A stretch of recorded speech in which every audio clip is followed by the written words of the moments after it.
Have you ever stumbled upon a bottleneck calculator, entered your specs, and found yourself panicking over poor performance? Don't worry, you're not alone. Thousands of developers rely on these tools, but here's the harsh truth. They're often wrong. Let's break down why bottleneck calculators are misleading and what you should do instead. Bottleneck calculators are online tools that claim to analyze the balance between your CPU and GPU. They promise an easy answer to whether one component is holding back the other, enticing developers and gamers alike with their quick results. These calculators usually provide percentages, flagging imbalanced hardware setups. At first glance, this sounds helpful, but their surface-level analysis oversimplifies the nuances of actual system performance and development workflows. The biggest flaw with bottleneck calculators is their one-size-fits-all approach. They can't account for your game engine, workload, optimization, or even specific use cases. Their assessments ignore the complex interplay between components like RAM, storage, and software settings.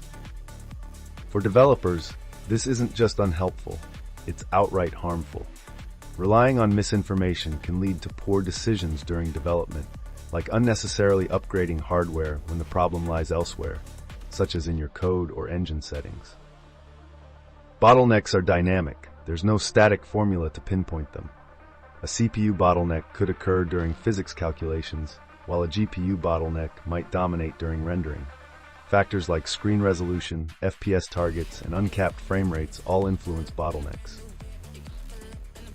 Understanding this dynamic nature helps you view system performance more holistically. A bottleneck doesn't mean incompatibility.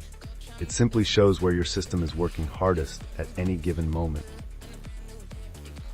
Many developers believe that a bottleneck is always bad or needs immediate fixing. This isn't true. Your system will always have a bottleneck. The goal is to optimize performance where it matters most, not eliminate bottlenecks entirely. Another myth is that percentages from calculators are accurate benchmarks. They're not. Performance metrics need to be analyzed using real-world tools like in-game benchmarks, profiler data, and stress tests, not arbitrary numbers from an online form.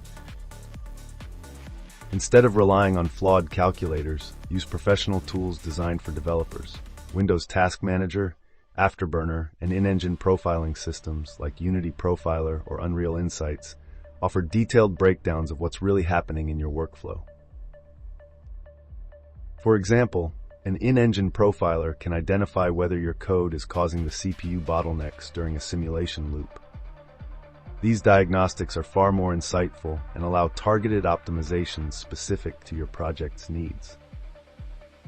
Optimizing doesn't start with hardware upgrades. It starts with efficient code.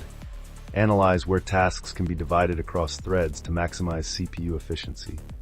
Offload rendering or data-heavy tasks to GPUs using techniques like asynchronous compute.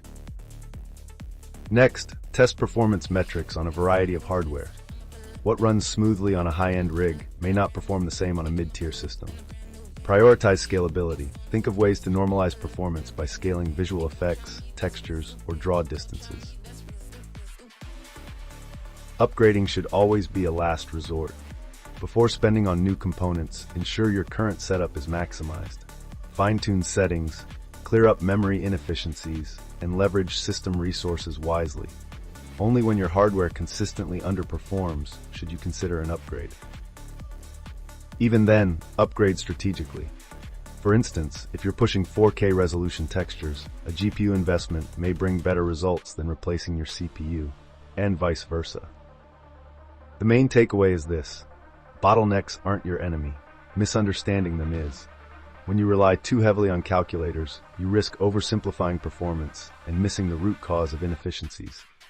A developer's toolkit needs nuance, not quick, inaccurate fixes. Approach performance like debugging. Test, analyze, and iterate. Each change you make should address a real issue, not one conjured up by an oversimplified calculation. Bottleneck calculators push convenient answers, but true system optimization is hands-on. Forget shortcuts. Invest time in profiling, testing, and learning how your system behaves under different workloads. Make data-driven decisions that guide your development process. Stop being misled. Dive into real performance analytics, keep learning, and build efficient workflows that lead to better games. If this video opened your eyes, hit like to let us know, and subscribe for more practical insights into game development. Let's optimize together.